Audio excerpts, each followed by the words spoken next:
El tercer tema es sobre miomas uterinos. Bueno, los miomas eh, se definen como un tumor benigno de la serie mesenquimatosa, es decir, está formado por fibras musculares lisas y por un estroma conjuntivo por donde discurren vasos, ¿no? Tiene vascularización, el cual permite su crecimiento y su desarrollo, ¿no?, en la etapa reproductiva. Tienen varias denominaciones, se puede llamar un fibroma uterino, leiomiomatosis o fibroleiomiomatosis. Se dice que es el tumor más frecuente en la parte ginecológica. Es el tumor más frecuente benigno. Ahora, ¿por qué se dice que es benigno? Generalmente no recidiva una vez extirpado, no produce infiltrados, no da metástasis y solo ocasionalmente degenera en sarcoma uterino. Se dice que hay una degeneración algo maligno, o sea, un sarcoma uterino, aproximadamente el 1% de todos los miomas, y principalmente en pacientes posmenopáusicas.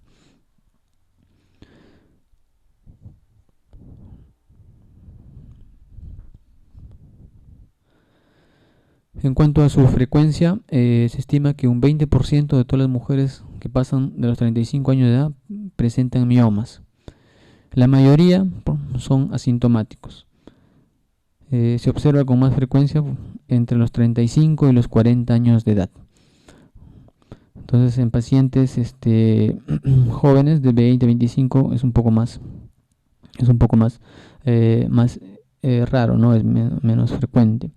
De allí que a esta edad, 35 o 40 años, es una causa de infertilidad secundaria, ¿no?, en pacientes que han retrasado sus gestaciones. En esta edad, pues es frecuente encontrar pacientes que tengan miomas uterinos, ¿no? Los miomas uterinos tienen una dependencia hormonal, especialmente de estrógenos.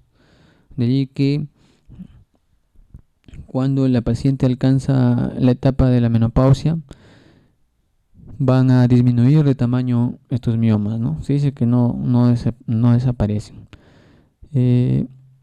Algunos de ellos, como habíamos mencionado, un 1% puede llegar a producir un sarcoma uterino, ¿no? La localización de los miomas uterinos pueden estar localizados en el cuerpo, en el cuello, siendo más comunes en el cuerpo, y menos comunes los intraligamentarios. Por otro lado, también los miomas menos frecuentes, los que se ubican en el cuello y los intraligamentarios, también son más difíciles su abordaje quirúrgico, ¿no? Por la ubicación dentro del útero puede estar o pueden clasificarse como subserosos, intramurales y submucosos.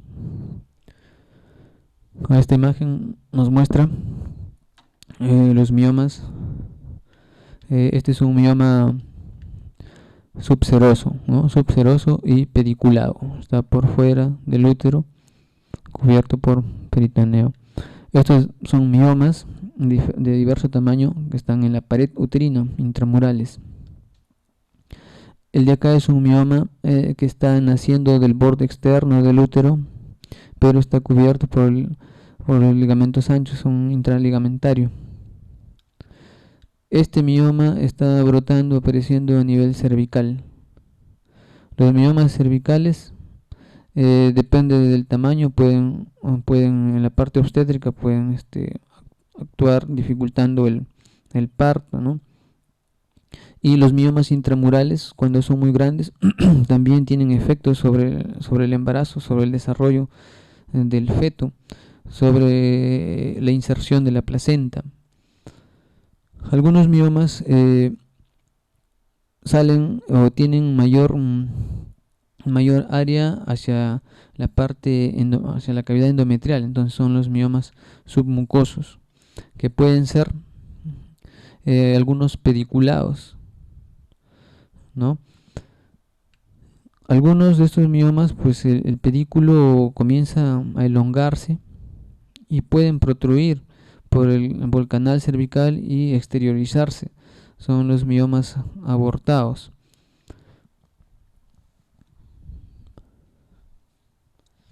Entonces, el mioma submucoso se forman a partir del miometrio o fibras musculares cercanas al endometrio. O sea, es submucoso porque está cubriendo, está cubierto, está próximo a la capa interna del útero, o sea, al endometrio, de tal forma que lo puede alterar al endometrio, ¿no? Rechazándolo, desplazándolo, atrofiándolo.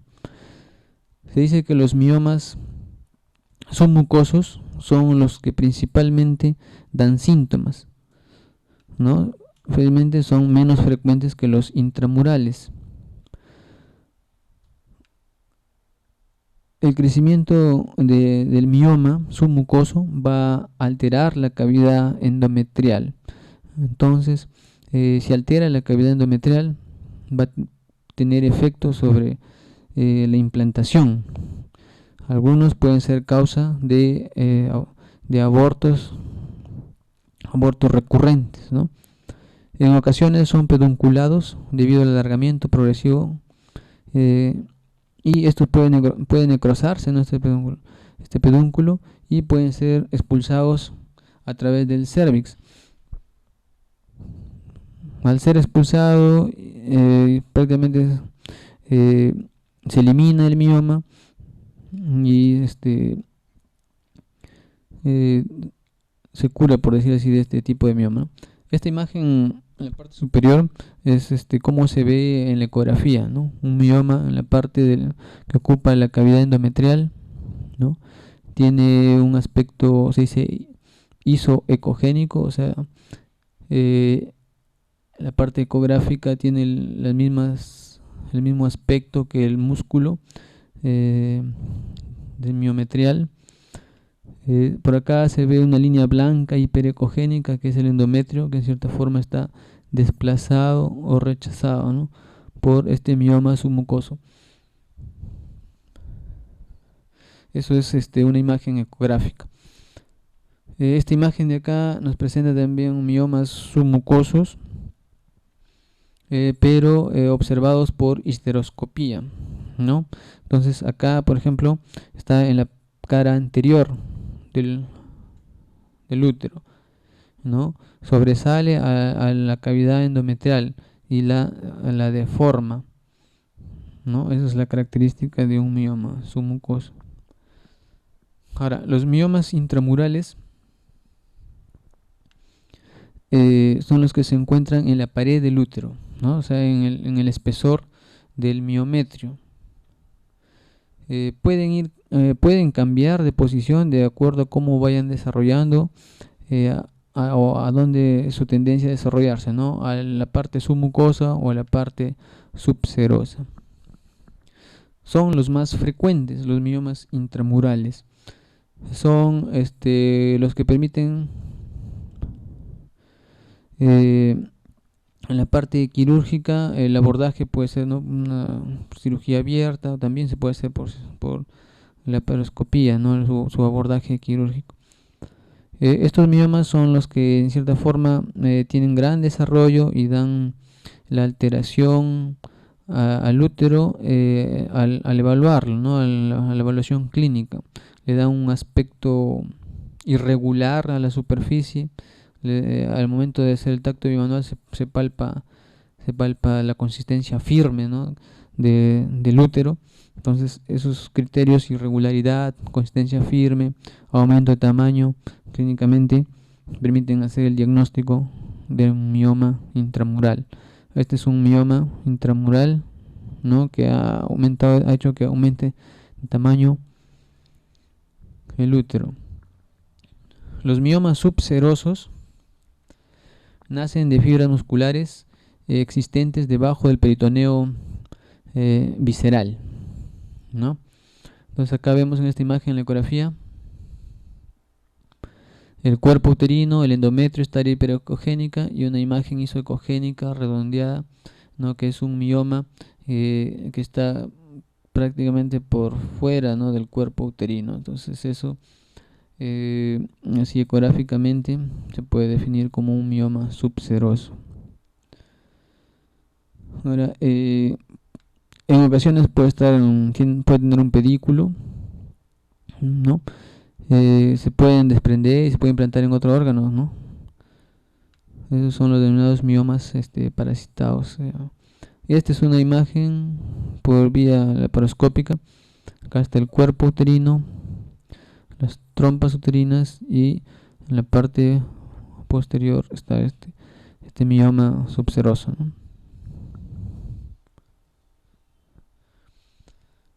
Por la ubicación también puede haber miomas intraligamentarios que se originan en la cara lateral del útero entre las dos hojas del ligamento ancho.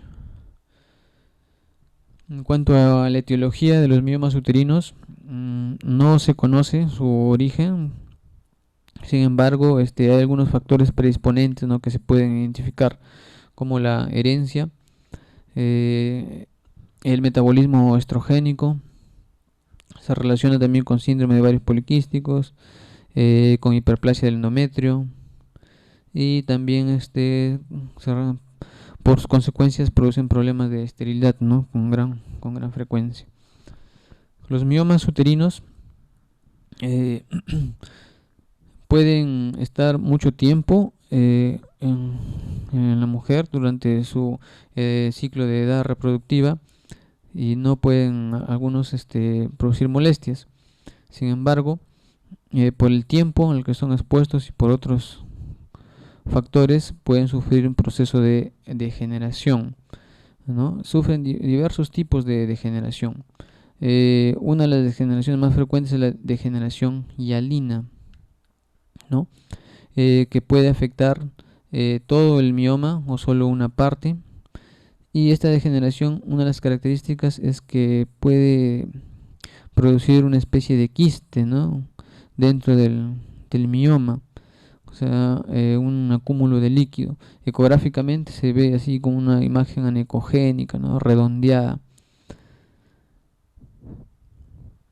Y puede confundirse, ¿no? con un quiste de ovario o parece también un saco gestacional, ¿no? Un saco gestacional dentro del útero, eh, pero se ve acá la forma el contorno irregular, ¿no? El miometrio heterogéneo y esta imagen, ¿no? que hace sospechar de una degeneración quística de este mioma. Otra de las degeneraciones que puede sufrir son de tipo calcificación. Cuando ocurre cuando hay una alteración en la circulación nutriente, el tumor toma una consistencia pétrea. Bueno, en este caso, este tipo de degeneración se ha detectado con una radiografía, ¿no? Lo que vemos en la evaluación ecográfica, por ejemplo, de pacientes postmenopáusicas que han tenido miomas, vemos en la ecografía áreas hiperecogénicas, ¿no? hiperrefringentes, que sugieren que puede haber tenido un mioma y que está en un proceso de degeneración de tipo calcificación, ¿no? Otro tipo de degeneración que presentan los miomas es la degeneración roja o de necrosis, que es principalmente en la mujer embarazada. Durante la gestación, los miomas uterinos pueden tener este tipo de degeneración, ¿no? Una degeneración roja o de necrosis. Puede sufrir necrosis, sobre todo si está pedunculado, ¿no?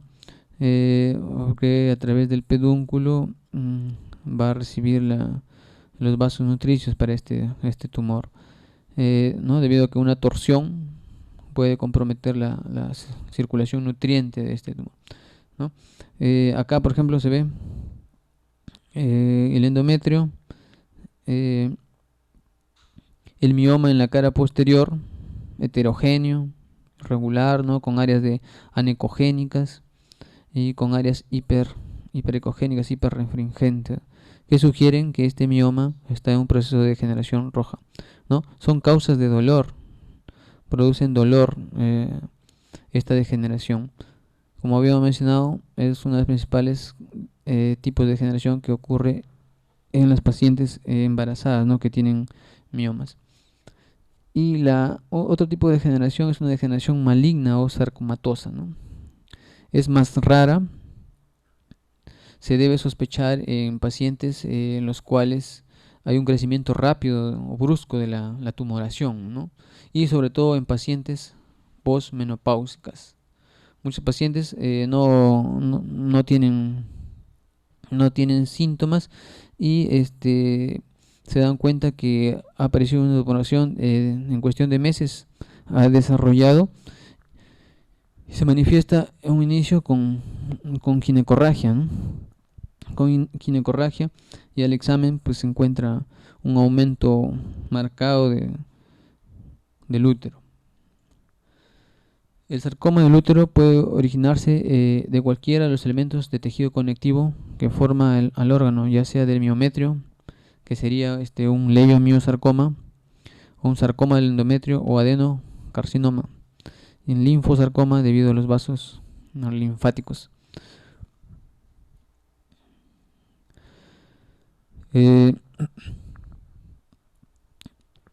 La miomatosis uterina, el tratamiento está en función a lo que se quiere alcanzar, a los síntomas, al deseo reproductivo de la paciente, la edad del paciente. Son criterios que se toman en cuenta para el tratamiento de la miomatosis uterina. Hay una opción de un tratamiento médico, es un análogo de la GnRH como Leuprolide, el cual se ha utilizado para reducir el tamaño del mioma, ¿no? Se utiliza en la dosis de 3.75 microgramos al mes intramuscular, ¿no? Por unos 6 meses, lo cual el efecto es pues producir una inhibición de la FSH y de la LH, y por lo tanto disminuye la producción de estrógenos, ¿no? Como habíamos dicho, los estrógenos son los que van a alimentar o a depender el tamaño. Como efecto de este análogo a la GnRH, al no haber estas gonadotropinas hipoficiarias, o sea, la FSH, habrá poco estímulo hacia el ovario para la elaboración de esteroides, estrógenos y progesterona. Entonces es como si se produciera una oferectomía médica, ocasionando un estado de hipogonadismo médico, ¿no? Reversible, el cual se ha utilizado para patología ginecológica dependiente de hiperestrogenismo, como es la miomatosis uterina y la endometriosis, ¿no? Estos medicamentos análogos a la GnRH se utiliza también para endometriosis y produce pues efectos adversos, ¿no? Porque se produce un estado de disminución de estrógenos, como se puede decir, como una etapa menopáusica artificial, ¿no? Ahora, ¿qué efectos puede producirse? Hirsutismo, porque al disminuir el estrógeno comienza a haber mayor niveles o en mayor proporción los andrógenos, disminución de la libido, aumento de peso, la amenorrea, voz grave, acné, disminución del tamaño de la glándula mamaria. El precio de estas ampollas es algo caro, es una desventaja, y requiere tratamientos prolongados, ¿no? De 6 a 9 meses. Y los síntomas, estos efectos adversos pueden revertirse al suspender el medicamento. Entonces, el objetivo del empleo de estos análogos es principalmente reducir el tamaño, ¿no? Del mioma y hacerlo quizás más accesible a un abordaje quirúrgico. Probablemente después del tratamiento requieran cirugía, o sea, un tipo miomectomía, o sea, con la idea de ser conservadores. Probablemente en pacientes que todavía requieren completar su su paridad, ¿no? En esos pacientes pues se puede optar por ese tratamiento inicial, pero generalmente van a requerir cirugía o asociar a cirugía para tener mayores beneficios. En la mayoría de los casos, las pacientes con mioma pues están asintomáticas, ¿no? Cuando, cuando habíamos mencionado el aumento brusco de tamaño, ¿no? Da una sensación de pesadez en el hipogastrio, ¿no? La aparición de una tumoración de crecimiento lento y paulatino, la presencia de sangrados genitales anormales como parte de la sintomatología de una paciente con miomatosis. Menstruaciones seguidas y aumentadas en cantidad y duración del sangrado, también, ¿no? O sea, alteración del régimen catamenial. Todos los tipos, principalmente los miomas ubicados a nivel submucoso, son los que van a producir esta manifestación. Sin embargo, los intramurales también pueden producir estas manifestaciones, así como los subserosos, por una afectación de la parte de los vasos, ¿no? La parte vascular. También hay un adelgazamiento y necrosis del endometrio cercano o sobrepuesto al tumor, ¿no? Lo cual se manifiesta con menorragias, ¿no? Por el tamaño y por la ubicación de los miomas también pueden producir efectos por continuidad en órganos vecinos, ¿no? Como el aparato urinario, la vejiga al estar por delante del útero, y si el mioma está en la cara anterior puede haber una compresión vesical dando poliaquiuria, ¿no? Puede haber disuria. En la parte posterior está el recto. Puede haber estreñimiento si hay una gran masa, ¿no? Que comprime la parte posterior, dolor lumbosacro y además síntomas generales, ¿no? Como anemia, consecuencia de la menorragia, astenia, como consecuencia de la anemia, ¿no? Eh, Ocasionados por el sangrado. Durante el embarazo, eh, habíamos mencionado que los miomas, el curso pueden ser variable, ¿no? Pueden aumentar de tamaño o pueden permanecer del mismo tamaño, o algunos pueden sufrir un proceso de degeneración roja que habíamos mencionado y ser causa de dolor durante la gestación. Depende de la ubicación, si es a nivel submucoso va a dificultar la implantación del óvulo fecundado, provocando abortos. Y si está a nivel cervical, se logra desarrollar la gestación, aumenta el tamaño, pues puede actuar como dificultar un parto, ¿no? Vaginal, o puede producir una alteración una distosia, ¿no? En la presentación o de la situación, ¿no? El diagnóstico, habíamos mencionado, por examen clínico, la palpación bimanual nos da ciertas características de un útero miomatoso, ¿no? Pues estar aumentado de tamaño, superficie irregular, de consistencia dura, firme, nodular. Esas son las características clínicas que se pueden encontrar. Los métodos diagnósticos auxiliares, se inicia pues con una ecografía, ¿no? Es común hacerle ecografía a las pacientes y encontrarse esta tumoración, ¿no? Irregular, heterogénea o isocogénica, y nos permite también más o menos orientarnos a qué nivel está ubicado, ¿no? La histerosalpingografía también puede utilizarse como ayuda diagnóstica, sobre todo para evaluar o diferenciar un mioma submucoso, pensando en su abordaje, pensando en un abordaje quirúrgico, ¿no? Acá, por ejemplo, esta es una histerosalpingografía donde la superficie del mioma submucoso, que es sobresaliente a la cavidad endometrial, pues no ha captado, ¿no? el contraste.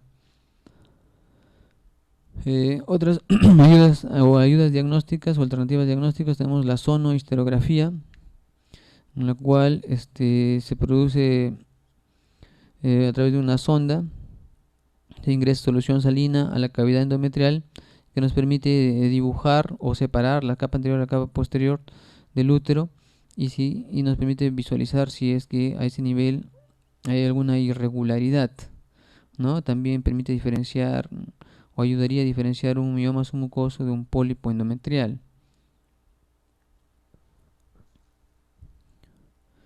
Eh, la histeroscopía también es una ayuda diagnóstica, sobre todo para miomas submucosos, ¿no? O pacientes que vienen al consultorio con ginecorragia y se sospecha o ecográficamente hay una imagen que sugiere que es un mioma submucoso. La confirmación podría ser a través de la histeroscopía, ¿no? O sea, la visualización directa del mioma y la cavidad endometrial. Esta es una imagen de histeroscopía donde acá se ve la cavidad uterina dilatada con una solución y cómo aparecen los miomas submucosos, ¿no? Superficie irregular, brillantes, vascularizados, consistencia firme, ¿no? Son miomas submucosos. El Doppler, la ecografía Doppler también en cierta forma ayuda a hacer el diagnóstico. Con una ecografía 2D, pues a veces no se puede diferenciar muy bien, ¿no? Si se trata de un mioma submucoso o de un pólipo endometrial. La ecografía Doppler, por la forma de los vasos, por la distribución de los vasos en la imagen, nos puede orientar, ¿no? Así se trata de un pólipo o de un mioma. Por ejemplo, en este caso se ve una imagen heterogénea, ¿no? En la cavidad endometrial que desplaza un poco el endometrio, pero al Doppler se ve gran cantidad de vasos, ¿no? Distribución central. Entonces sugiere que es un mioma, ¿no? Son los que tienen más vascularización. Si hubiera un solo vaso por acá y a nivel periférico, entonces sugeriría que se trata de un pólipo endometrial. Y también se puede usar la resonancia magnética, sobre todo en pacientes en los cuales se sospecha que haya una degeneración sarcomatosa, pacientes ya posmenopáusicas, ¿no? En los que sospecha o que es principalmente frecuente a esa edad pensar en algo maligno. Entonces una resonancia también ayudaría más o menos a precisar el compromiso de otros órganos, ¿no? Como también para estadiaje. El legrado uterino microscópicamente nos mostrará ese haces de fibras musculares lisas dispuestas en espiral o en remolino y entre ellas abundante tejido conectivo. Como diagnóstico diferencial, bueno, el examen clínico por el útero aumentado hay que descartar un embarazo normal, un quiste de ovario, endometriosis, ¿no? Endometriosis donde haya un quiste de chocolate que dé aumento de tamaño, o en caso del tipo de adenomiosis también puede aumentar de tamaño el útero, un embarazo ectópico, carcinoma de útero o más raro un riñón ectópico, ¿no? El tratamiento, como había mencionado, está en función a ciertos factores como edad. Si es una paciente joven con deseo de fertilidad, probablemente sea un manejo conservador. Paridad también es importante, una paridad satisfecha, probablemente se oriente a un manejo más radical. El deseo de descendencia, tamaño y número de miomas, ¿no? Si es único, es subseroso, probablemente sea miomectomía. Si son varios, deformación de toda la anatomía del útero, probablemente sea histerectomía. Las manifestaciones clínicas es importante, ¿no? Pacientes que tienen dolor pélvico crónico, probablemente cirugía su tratamiento, o pacientes las cuales hay mucho sangrado vaginal con la menstruación, o sea, menorragia abundante que conduce a la anemia, también es criterio para tratamiento quirúrgico. El tamaño, como había mencionado, se dice, ¿no? La indicación clásica, un útero mayor de 2 centímetros, o sea, como un embarazo mayor a 3 meses, pues también es criterio para intervención quirúrgica. Estado general de la paciente, ¿no? Si además presenta alguna enfermedad concomitante, también ayuda a decidir la opción quirúrgica. La localización, hay muchos miomas que pueden ya estar abortándose, puede ser el abordaje por vía vaginal, ¿no? Miomectomías se refiere a solo la extirpación del mioma, ¿no? La extirpación del tumor. Esta se debe efectuar cuando tiene capital importancia conservar la vida reproductiva, o sea, preservar el útero. No debe efectuarse como hallazgo durante una cesárea. Se encuentran miomas, no se debería hacer la miomectomía, porque durante el embarazo el mioma probablemente esté su vascularización aumentada, ¿no? La cirugía también puede ser vía histeroscópica, ¿no? Cuando el mioma es submucoso. Es una forma de abordar como tratamiento quirúrgico, ¿no?